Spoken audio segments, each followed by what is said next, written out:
পরিষদের মশিউর আলম সজল অনেক তরুণ তারকা যাদের হাত ধরে আজকে আমরা এই জায়গায় এসেছি এবং আপনারা যদি একটু খেয়াল করেন বিজিএমই এর বোর্ডরুমের ভিতরে যে আমাদের প্রেসিডেন্টের ছবি আছে আপনারা খেয়াল করে দেখবেন একটা সম্ভবত 70% সময় সম্মিলিত পরিষদের হাতে আপনারা দায়িত্বগুলো ন্যস্ত করেছিলেন এবং সাকসেসফুলি ওনারা কাজগুলো শেষ করেছেন এবং এই কাজ আপনারা যারা সামনে আছেন আপনারাই করেছেন।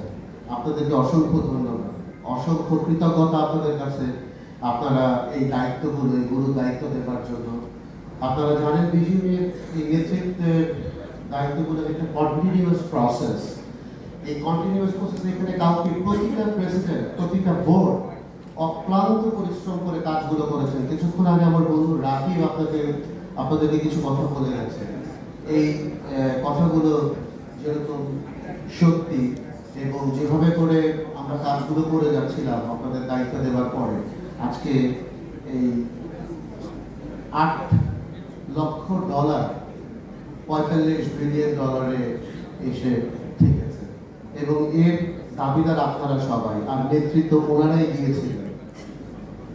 আমি যখন প্রথম এই ব্যবসায় আসি ওই সময় জনাব রেদওয়ান আহমেদ সাহেব 94 সালে প্রেসিডেন্ট ছিলেন এবং ওই সময় থেকে তারপরে আমি প্রথম ভাইকে পেয়েছি, আমি মনির ভাইকে পেয়েছি এবং এখানে যারা আছেন আমি সকলকে একে একে পেয়েছি। আমার বন্ধু রফিকও লাস্ট টাইম আপনাদেরকে কিছুদিন আগে দেখতে দিয়ে গেছেন, ফারুক ভাই খেলা দিয়েছেন, সকলে দিয়েছেন, আর অনেকেই আছেন যারা আজকে আসতে পারেন। আপনারা এই দায়িত্বগুলো দিয়েছিলেন। আমি এর আগের দিন একটা কথা বলেছি, দয়া করে আপনারা এর আগে যে আস্থাটা রেখেছেন আমাদের নেতৃত্বের উপরে, ওনাদেরকে বিশ্বাস করেন, ওনাদের উপর দায়িত্বটা দেন, বাকি কাজ ওনারা আমাদের জন্য অনেক সহজ করে দেবেন। যে যখন যে প্রেসিডেন্ট এখানে এসেছেন এবং ওনার বোর্ড নিয়ে ওনারা সকলে কাজ করেছেন বলে আজকে আমরা এখানে এই এক্সপোর্টগুলো করছি, আপনারা করছেন, আমিও এখানে এরকম ভাবে করে দাঁড়িয়ে কথাগুলো বলছি। আপনাদের কাছে বিনীত অনুরোধ, সম্মিলিত পরিষদের উপরে আপনারা আগেও যেভাবে আস্থা রেখেছেন এবারও রাখেন।